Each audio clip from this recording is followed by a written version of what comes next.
Atos capítulo 1, a partir do versículo 1. Escrevi o primeiro livro a Teófilo, relatando todas as coisas que Jesus começou a fazer e a ensinar, até o dia em que, depois de haver dado mandamento por intermédio do Espírito Santo aos apóstolos que escolhera, foi ele elevado às alturas.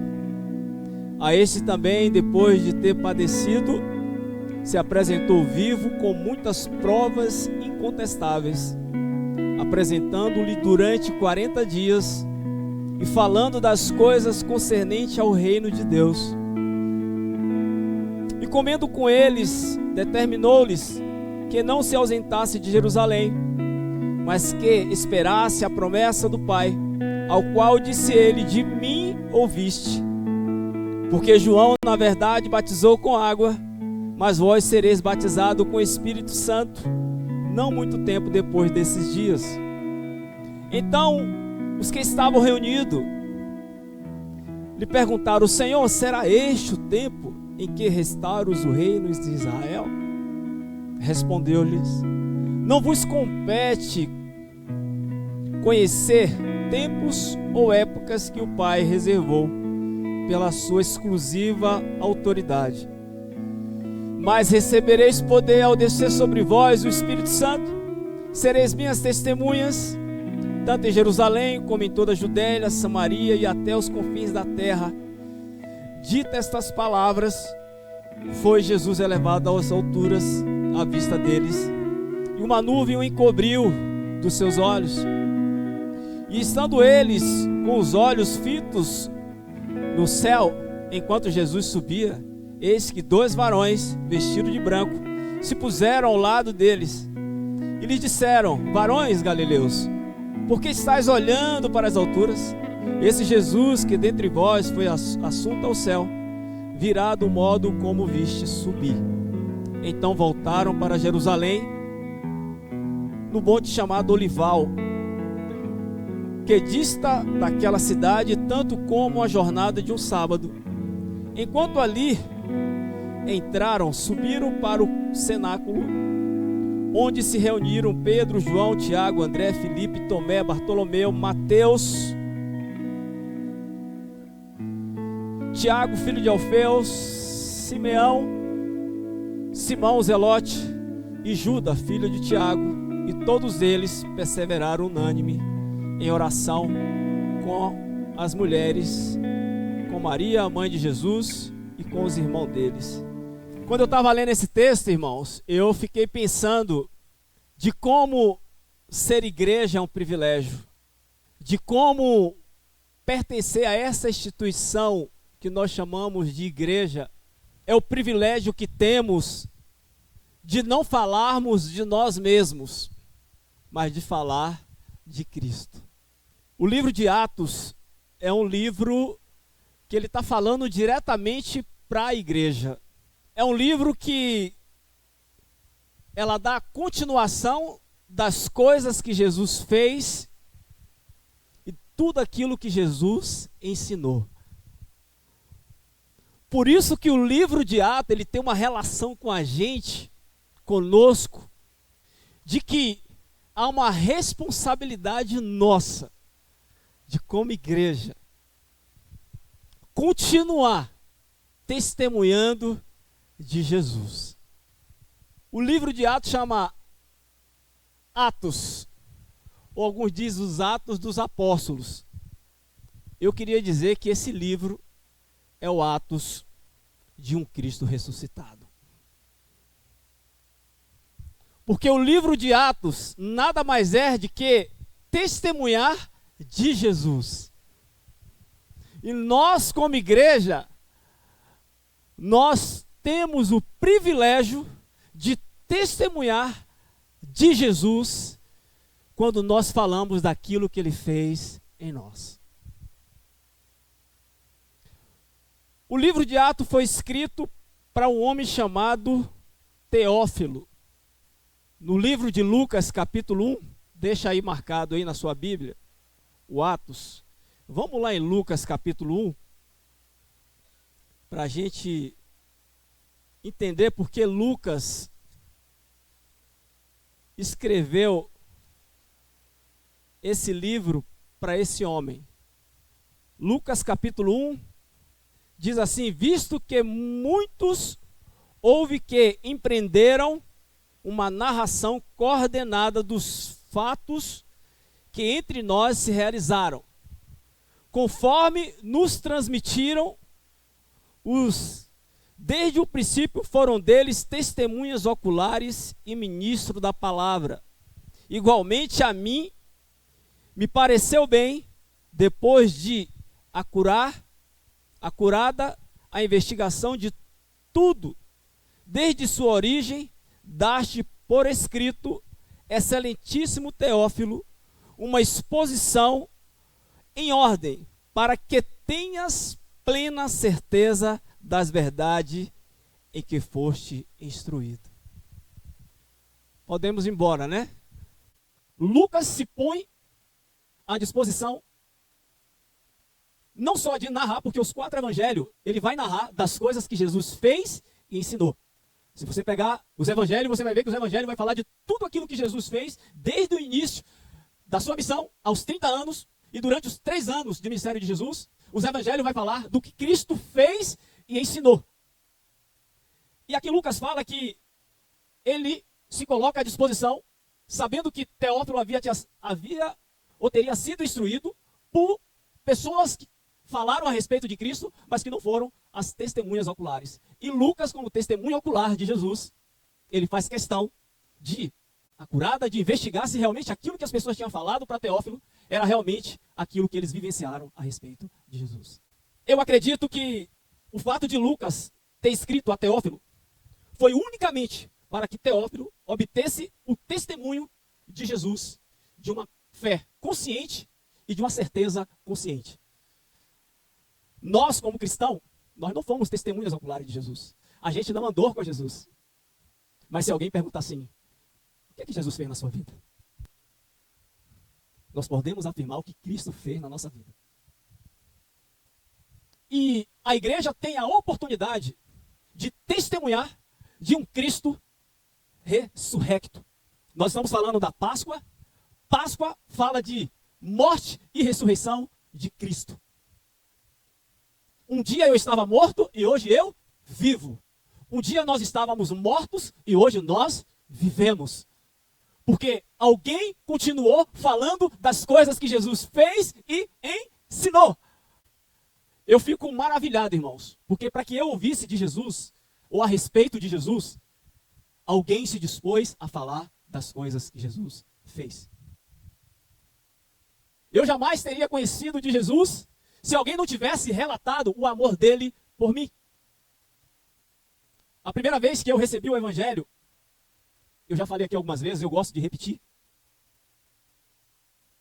foi através de 2 mulheres, que incansavelmente, ela falava das coisas que Jesus fez e ensinou. Primeiro ela me ensinou demonstrando o seu amor. A atitude delas demonstrava o amor de Deus por mim. Nós estamos vivendo um tempo onde as pessoas precisam ouvir das coisas que Jesus fez e ensinou. Nós somos a única instituição que temos o poder de falar sobre esse Cristo que um dia veio, esteve entre nós, morreu, mas ele ressuscitou. Estamos vivendo um tempo onde pessoas vivem fora, longe, distante desse Cristo, de um propósito ao qual ele foi criado. Se a gente voltar em Lucas, a gente vai ler alguns textos aqui. Eu não queria só falar, eu queria ler textos com vocês, porque quando eu li Atos, capítulo 1, Deus trouxe muito forte ao meu coração, porque o livro de Atos, irmãos, ele só tem um propósito. Na verdade, tem vários propósitos. Mas o livro de Atos, um dos maiores objetivos do livro de Atos, e o de Lucas, era primeiro trazer a consciência para aquele homem a respeito de que Jesus fez e ensinou. O segundo ponto do livro de Atos é que a igreja ela não consegue caminhar sem o poder do Espírito Santo. A maior tragédia de uma igreja é quando ela caminha independente desse Espírito. E Atos faz questão de falar a respeito dos discípulos que estiveram com Jesus, os apóstolos que estiveram com Jesus, mas que, na verdade, eles precisavam de um poder e de uma autoridade que somente o Espírito Santo poderia dar. Eu confesso, irmão, que às vezes, nessa caminhada da fé, às vezes a gente toma decisões ou fazemos coisas que talvez Deus não mandou nós fazermos. Ou talvez coisas que eu estava fazendo e Deus não mandou fazer. E o que a gente vai ver em Atos aqui é justamente isso. Porque os discípulos, os apóstolos andaram com Jesus, vivenciaram com Jesus, participaram com Jesus, mas em um determinado ponto a gente percebe que os apóstolos, logo após a morte de Jesus, ainda tinha dúvida a respeito do que seria o reino de Deus, se era o tempo que Deus restauraria o reino de Israel, mas o único reino que Deus quer restaurar, irmão, é o reino do nosso coração. Jesus quer ser o rei do nosso coração. Jesus, ele quer reinar na nossa vida. Por isso que a mensagem da igreja não é uma mensagem dela, mas é a mensagem do reino de Deus. Porque o reino de Deus fala de Cristo. O reino de Deus fala das suas obras. O reino de Deus fala daquele que um dia veio, esteve entre nós e deu a sua vida por nós. O reino de Deus não é adquirir bens. O reino de Deus, a mensagem da igreja não é falar sobre bens. Eu estou falando isso, irmão, não é porque nós falamos isso na igreja. Mas, infelizmente, a mensagem que tem se pregado hoje é sobre dinheiro, é sobre bens. E a mensagem da igreja é para testemunhar sobre Cristo. A mensagem da igreja, a minha mensagem, ela tem que colocar Jesus como protagonista da história. A mensagem da igreja é a mensagem de um Cristo ressuscitado. Olha em Atos. No verso 3 fala assim: a este também, depois de ter padecido, se apresentou vivo com muitas provas incontestáveis, aparecendo-lhe durante 40 dias e falando das coisas concernentes o reino de Deus. E comendo com eles, determinou-lhes que não se ausentasse de onde, irmãos? Mas que esperassem a promessa do Pai, a qual disse ele: de mim ouviste. Porque João, na verdade, batizou com água, mas vós sereis batizados com o Espírito Santo. Não muito tempo depois desses dias. Os 6, então, os que estavam reunidos, lhe perguntaram: Senhor, será este o tempo em que o Senhor vai restaurar o reino de Israel? Sabe quando a gente se preocupa com coisa que Deus não mandou a gente se preocupar? Jesus, durante a sua missão, durante que ele esteve com os apóstolos, os discípulos, ele falou a respeito do reino de Deus. Mas parece que os discípulos ainda estavam meio que achando que Deus ia restaurar um reino humano, um reino político, um reino centrado para o povo de Israel. Aí Deus fez não. Sabe quando a gente faz coisas que Deus mandou a gente fazer, ou a gente perde tempo às vezes pensando naquilo que não deveria pensar. Aí Deus está falando assim, aí Deus fala assim: respondeu-lhe: não vos compete conhecer os tempos ou época que o Pai reservou pela sua exclusividade e autoridade. Mas vós recebereis poder ao descer sobre vós o Espírito Santo e sereis minhas testemunhas. Talvez os discípulos perguntassem para Jesus a respeito do reino, se seria esse o tempo. Talvez pela promessa que foi dita lá no livro de Joel, que nos últimos tempos, Joel 28, 2, fala que o profeta Joel 2:28, nos últimos dias derramarei do meu espírito sobre toda a carne. Os vossos filhos profetizarão, os vossos velhos sonharão e terão visões, as vossas filhas também. Mas a promessa do Espírito não estava falando do fim. Estava falando do tempo em que Jesus seria elevado aos céus. Por isso que ele diz: não vos compete procurar entender se é o tempo que Deus vai restaurar. Mas o que cabe a nós é: mas recebereis poder ao descer sobre vós o Espírito Santo e sereis minhas testemunhas. Quando nós falamos do Espírito, desse Espírito que dá poder, desse Espírito que nos enche e que nos dá a possibilidade de falar em línguas, não só isso, mas a possibilidade de falar com autoridade daquilo que você está vivendo, você falar de um Cristo que você experimentou. A Marília deu um testemunho aqui que todos os dias ela tem a oportunidade de falar para Mariana. Quantas Marianas existem e que precisam ouvir a respeito do reino? Mas às vezes estamos na correria. a nossa vida é corrida. O tempo fica curto. Outras coisas se tornam mais importantes. Gastamos tempo com aquilo que não deveria gastar. Nós tivemos a chamada agora para a Páscoa, né? Que é a oportunidade da gente falar realmente sobre o que é a Páscoa. Deus está nos dando a oportunidade de revelar esse Cristo, não pela nossa própria vontade. Eu sei que eu mesmo não consigo falar de Cristo se não for por Ele. Em João 14, eu queria que a gente fosse lá em João 14, só para a gente entender por que o Espírito Santo, por que viver na dependência do Espírito Santo é importante para nós. Por que o Espírito Santo é tão importante para nós como igreja, para nós cristãos? Porque a ação dele nos move. E como ele nos move? E por que Deus se preocupou com os discípulos que eles não ficassem distraídos, mas que eles permanecessem em Jerusalém? Porque era necessário que eles ficassem em Jerusalém. Eles já tinham andado com Jesus, eles já tinham visto Jesus curar a mulher do fluxo de sangue, o cego de Jericó, Lázaro, andar sobre as águas. Mas Jesus sabia que era necessário que eles permanecessem em Jerusalém. Era necessário que eles permanecessem em Jerusalém. João 14, a partir do 16.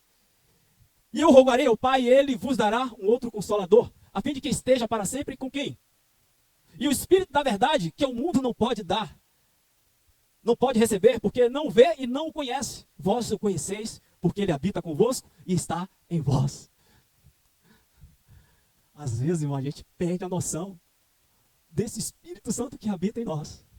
A gente perde a noção da autoridade que nós temos para falar desse Cristo e quem Ele é e o que Ele representa para nós. Por isso que muitas vezes o nosso testemunho fica pelo caminho. O 19, ainda por um pouco o mundo não me verá mais, vós porém me vereis, porque eu vivo e vós também vivereis. O 20, naquele dia vós conhecereis que eu estou no meu Pai e vós em mim e eu em vós. Aquele que tem os meus mandamentos e o guarda, esse é o que me ama, e aquele que me ama será o amado do meu Pai. E eu também o amarei e me manifestarei a ele. Disse-lhe Judas, não Iscariote, de onde procede, Senhor, que está para manifestar-nos a nós e não ao mundo? Respondeu-lhe Jesus, se alguém me ama, guardará a minha palavra, e o meu Pai o amará. E enviaremos para ele e faremos nele morada. Quem não me ama, não guarda as minhas palavras. E as palavras que estás ouvindo não é minha, mas do Pai que me enviou. O próprio Jesus não falava dele mesmo, mas ele falava aquilo que vinha do Pai. Na verdade, Deus deseja estabelecer o seu reino em cada coração. E eu queria ler com vocês agora alguns textos que falam a respeito do reino de Deus. Eu queria começar em Mateus 6, 33. A gente vai ler alguns versículos. Mateus 6, 33. Mas, buscai, pois, em primeiro lugar, o seu reino e a sua, e todas estas coisas vos serão acrescentadas. Mateus 4, 17. Daí em diante passou Jesus a pregar e a dizer, arrependei-vos, porque está próximo o reino dos céus. Mateus 19, 14. Jesus, porém, disse, deixai os pequeninos, e não os embaraceis de vir a mim, porque dos tais é o reino dos céus. Mateus 14, 9. Entristeceu-se o rei, mas por causa do juramento e dos que estavam com ele, a mesa determinou que ele dessem, e deu ordens e decapitou a João no cárcere, mas foi trazido a cabeça no prato e dado à jovem que o levou à sua mãe. Então vieram os seus discípulos, levaram o corpo e o sepultaram, e depois foram anunciar. E depois o anunciaram a Jesus. Jesus, ouvindo isto, retirou-se dali no barco para um lugar deserto, no deserto e à parte. Sabendo as multidões, vieram das cidades, guiando-os por terra, desembarcaram e viu Jesus em uma grande multidão. Compadeceu-se dele e o curou os seus enfermos. E ao cair da tarde, vieram os discípulos a Jesus e lhe disseram, o lugar é deserto, e vai adiante a hora, e despede, pois, a multidões, para que, indo elas aldeias, compre para si o que comer. Jesus, porém, lhes disse, não precisa retirar-se, dai vós mesmo de comer. Mas eles responderam, não temos aqui, senão 5 pães e 2 peixes. Então ele disse, trazei-o. E tendo dado à multidão, se assentaram, e tendo mandado a multidão se assentar sobre a relva, tomando os 5 pães e os 2 peixes, erguendo os olhos aos céus, e abençoou, e depois, tendo partido os pães, deu aos discípulos e a este a multidão. E todos comeram e se fartaram dos pedaços que sobejaram. Recolheram ainda 12 cestos, e os que comeram foram cerca de 5.000 homens, além de mulheres e crianças. E logo em seguida, compeliu Jesus os discípulos a embarcar e a passar diante dele para o outro lado, enquanto ele ainda despedia a multidão. A vida de Jesus nos ensina. Jesus não perdia tempo. Ainda que houvesse dificuldade, ainda que fosse noite, ainda que o lugar fosse distante, Jesus tinha esse olhar para aqueles que ali estavam. Eu creio que Deus está nos levando como igreja vida, como uma igreja no mundo, que nós devemos sim anunciar desse Jesus, que não abre mão daqueles que o seguiam e que queriam ouvir a respeito dele. Nós somos uma igreja que nós temos a palavra da verdade. Nós somos uma igreja que experimentamos do Cristo. Eu me lembro quando eu conheci a Marília, ela falou aqui no testemunho, estou aproveitando aqui.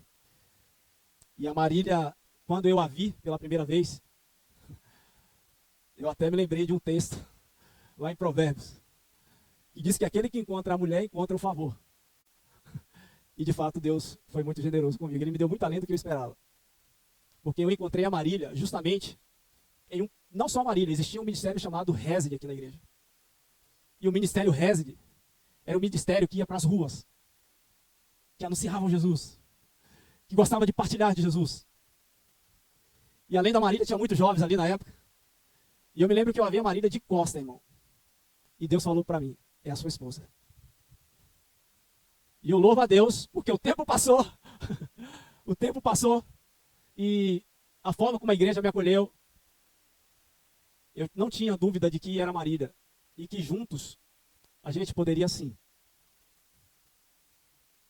ser uma família de filhos, com filhos, mas acima de tudo um casal que amava o Senhor. Porque na minha oração que eu fazia para Deus, eu falava, Deus, me dá uma esposa que ama o Senhor. E a Marília era uma mulher apaixonada e continua ainda amando o Senhor. Mas através da Marília tive o privilégio de conhecer a Igreja Vida e que estou até hoje, graças a Deus. E eu sei que o Senhor tem nos dado o privilégio de ser igreja, irmãos. Eu não sei qual é a mensagem. Eu não sei o que nós temos falado aí fora. Mas Cristo ele só nos resgatou com um objetivo. Para sermos suas testemunhas. Para sermos pessoas que falem simplesmente de Jesus. Logo após a descida do Espírito Santo, os discípulos tiveram dificuldade. Sofreu perseguição, mas eles estavam ali ousadamente, falando de um Cristo que esteve entre eles, que manifestou a sua graça, uma graça sobre graça. Tempo de prisões, tempo de perseguições. Mas cada vez que a igreja era perseguida, eles falavam a respeito de Jesus com mais autoridade. Eu queria que a gente abrisse lá em Efésios 2, falando ainda a respeito desse Jesus que habita em nós. Efésios, deixa aí marcado, vai para frente. Efésios 2, do 19 ao 20. Assim já não sois estrangeiros e peregrinos, mas concidadãos dos santos, sois da família de Deus, edificados sobre o fundamento dos apóstolos e profetas, sendo ele mesmo Cristo Jesus, a pedra angular. Edificados sobre o fundamento dos apóstolos e profetas, sendo ele mesmo Cristo Jesus, a pedra angular. Que bom que nós estamos edificados em Cristo. Que bom que nós estamos sendo edificados em Cristo todos os dias. Porque a única maneira da igreja ser igreja nesse mundo de hoje é nós continuarmos sendo edificados em Cristo. Porque senão, as distrações nos tiram do propósito. As distrações roubam de nós aquilo que é de maior importância, ser testemunha de Jesus. Por que eu estou batendo nessa tecla, irmão? Porque esse é o chamado da igreja. Testemunhar de Jesus. Testemunhar das coisas que Jesus fez. Testemunhar das coisas que Jesus ensinou. Hoje só conseguimos permanecer porque aquilo que foi passado para nós, através das Escrituras, nos faz permanecer aqui. Nos faz permanecer com a consciência que existe uma missão que é nossa. A missão da igreja. Eu queria que a gente abrisse lá em João 1, 35 e 36. Logo após o batismo de Jesus, João, ele vai exclamar. E olha o que ele disse. No dia seguinte estava João, outra vez, acompanhado de 2 dos seus discípulos. E vendo Jesus passar, disse João, eis aí o Cordeiro de Deus.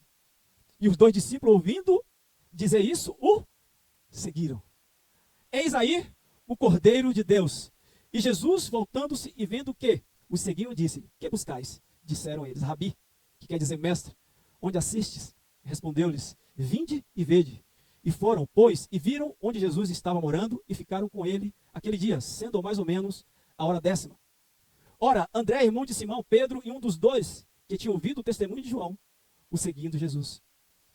Ele chamou primeiro o seu próprio irmão, Simão, a quem disse, achamos o Messias, que quer dizer Cristo. E o levou Jesus e olhando para Jesus disse, tu és Simão, filho de João, tu serás chamado Cefas, que quer dizer pedra. No dia seguinte, resolveu Jesus partir para a Galileia e encontrou a Filipe, a quem disse, segue-me. Nós somos aquele que segue Jesus. João não quis falar dele mesmo. Mas quando ele vê Jesus passando, ele fala aí, eis aí o Cordeiro de Deus que tira o pecado do mundo. Mário falou aqui no domingo passado a respeito do Cordeiro, né? O Cordeiro que foi provido lá no Egito. O Cordeiro é aquele que dá a sua vida, que deu a sua vida por nós. O Cordeiro é aquele que faz a morte se tornar vida. O Cordeiro é aquele que ainda que não esteja, ainda que não haja solução, o Cordeiro aparece para trazer esperança. Eis aí o Cordeiro de Deus. Eis aí o Cordeiro de Deus. Para a gente terminar, eu queria ler Gênesis 2, 22, 8. 22, 8. Esse texto vai falar de quando Abraão levou seu filho para ser sacrificado. E Abraão prontamente obedeceu. Mas eu queria ler a respeito desse Deus que nós estamos aqui para testemunhar. Respondeu Abraão. A partir do 21. Depois dessas coisas, pôs Deus a Abraão à prova e lhe disse, Abraão, este lhe respondeu, eis-me aqui. E acrescentou Deus, toma o teu filho, teu único filho, Isaque, a quem amas, vai-te à terra de Moriá e oferece ali um holocausto sobre um dos montes que eu te mostrarei. Levantou-se, pois, Abraão de madrugada e, tendo preparado o seu jumento, tomou consigo 2 dos seus servos, a Isaque, o seu filho, rachou as lenhas para o holocausto e foi para o lugar que Deus lhe havia indicado. E ao 3º dia, erguendo Abraão os olhos, viu o lugar de longe. Então disse aos seus servos, esperai aqui com o jumento, eu e o rapaz iremos até lá, e havendo-o adorado, voltaremos para junto de vós. Tomou Abraão a lenha do holocausto e o colocou sobre Isaque, seu filho.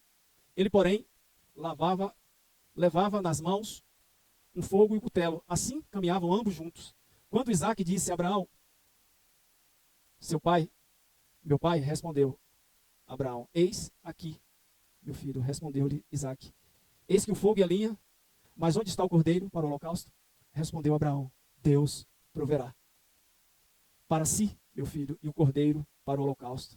E seguiram ambos juntos. Chegaram ao lugar que Deus lhe havia designado, e ali edificou Abraão um altar sobre ele, e dispôs a lenha, amarrou Isaque, seu filho, e deitou no altar, em cima da lenha.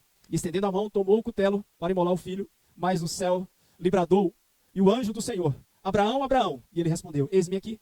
Então lhe disse, não estenda a mão sobre o rapaz, e nada lhe faças, ou lhe faças, pois agora sei que temes a Deus, porquanto não me negaste o filho, o teu único filho. Tendo Abraão erguido os olhos, viu atrás dele um cordeiro preso pelos chifres, e entre os arbustos tomou Abraão e o cordeiro e ofereceu em holocausto em lugar de seu filho. Esse é Jesus, que se ofereceu por nós, que se ofereceu pelo mundo. Essa é a mensagem que nós temos. Quando nos depararmos com alguém que esteja vivendo tempos amargos, tempos de luta, tempos de desesperança, fala para ele que existe um cordeiro e que entregou a sua vida por ele. Eu gosto muito de João 3,16. Foi um dos primeiros versículos que Deus trouxe no meu coração quando eu estava extremamente perdido. Porque Deus amou o mundo de uma tal maneira que deu o seu único filho para que todo aquele que nele crê não pereça, mas tenha vida eterna. Se nós só falarmos desse Deus que enviou seu Filho por amor de nós, é o suficiente. As pessoas precisam entender que alguém o amou a ponto de dar sua própria vida. Esse é o Cordeiro que se colocou no nosso lugar, o Filho de Deus. Amém? Nós estamos nessa caminhada de ser igreja, e eu sei que existem muitos desafios. Existem muitos desafios. Mas a certeza que nós temos é que esse Espírito, o Espírito de Deus, ele está conosco. A certeza que temos é que diante de qualquer dificuldade, nós temos o Espírito que nos dá poder e autoridade para que a gente possa caminhar. Não com temor, não com dúvida. Lembre que dentro de você existe um Deus que habita. E isso nos dá o poder e a autoridade de falar daquilo que temos ouvido, apalpado, vivenciado todos os dias.